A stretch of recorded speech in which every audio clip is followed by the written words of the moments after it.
Nah, ini teman-teman ya, harus proses tender untuk tender pemerintah di LPSE.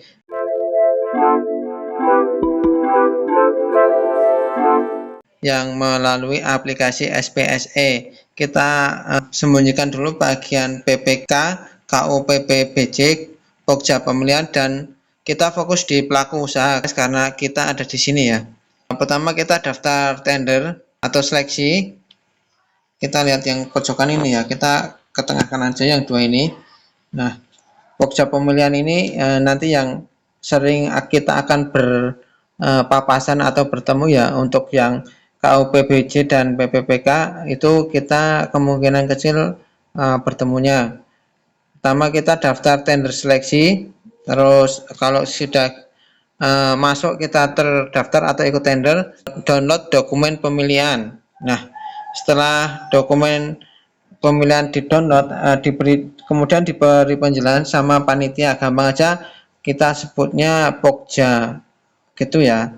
Terus setelah pemberian penjelasan, kirim dokumen kualifikasi. Di sini nanti akta pendirian, terus badan hukum, terus NPWP dan perlengkapan lainnya, tergantung seberapa besar tender kita ya, atau usaha kita ya. Terus setelah itu upload dokumen penawaran. Nah, setelah kita lakukan upload dokumen kualifikasi, kita lanjut ke upload dokumen penawaran. Nah, di sini kita usahakan masuk 3 besar, minimal 3 besar, karena yang diambil itu cuma 3 besar. Nanti yang keempat dan sampai ke bawahnya itu di skip teman-teman ya.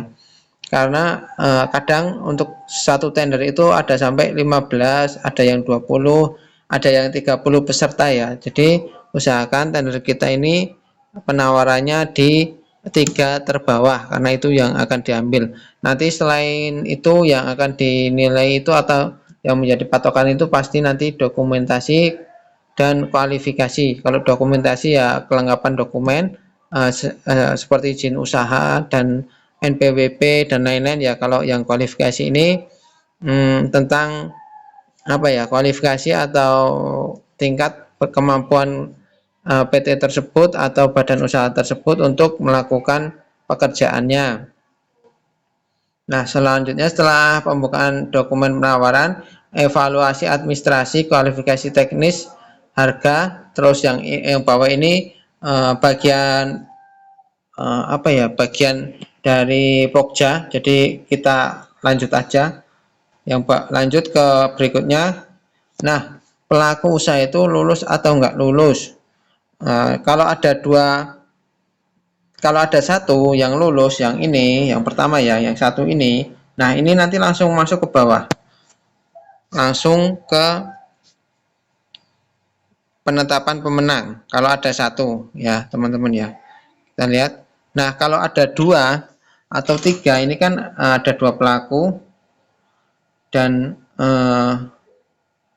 ada lebih dari 2. Nah, itu melakukan e-reverse auction atau ini lelang ya. Nanti dilelang dan dilelang lagi karena ada 3 tender. Nanti ditanyakan kepada pemenang pelaku tender itu siapa yang bisa melakukan penawaran lebih rendah lagi. Kurang lebih bahasanya begitu. Setelah itu misalnya kalau nah ini kan tahapnya yang saya sebut tadi ya, ini melakukan e-reverse auction, terus panitia melakukan atau Pokja melakukan pembukaan e-reverse auction. Nah, di sini kan proses tawar menawar antara pelaku 1, pelaku 2 dan pelaku 3. Kalau ada 3 yang masuk dalam tahap di sini penawaran. Kalau cuma satu aja langsung masuk di penetapan pemenang ini. Setelah itu melakukan persetujuan pemenang, memberikan berita acara hasil negosiasi atau e-reverse auction. Ini bagian dari Pokja semua ya. Jadi kita mungkin nggak akan melihat di sana.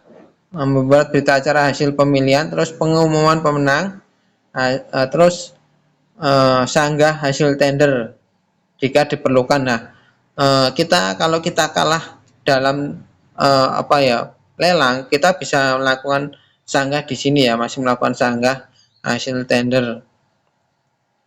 Nah, entah dari kualifikasinya, entah dari teknisnya, entah dari kelengkapannya bisa kita sanggah. Atau mungkin ya hal-hal yang kita kuasai kita ajukan, kemungkinan bisa membantu bagaimana kita bisa mendapatkan tender tersebut kalau memang kita enggak mendapatkan tender tersebut.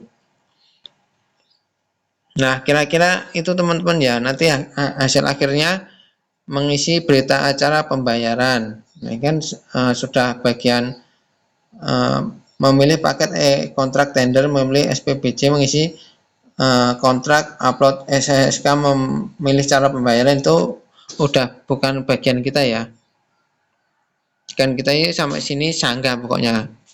Nah, ini yang kedua, alur proses tender prakualifikasi 2 file. Nah, bedanya di 2 file ini, kirim persyaratan kualifikasi yang pertama, terus kirim sanggah prakualifikasi, terus download dokumen pemilihan. Intinya 2 kali kualifikasi ya di syarat-syaratnya, kualifikasinya. Nah, jadi nanti persyaratan teknis dan persyaratan kelengkapannya itu dipisah, kurang lebih bahasanya begitu ya teman-teman ya. Oke, sekian dulu untuk proses alur tender kali ini. Terima kasih, semoga bermanfaat. Wassalamualaikum warahmatullahi wabarakatuh.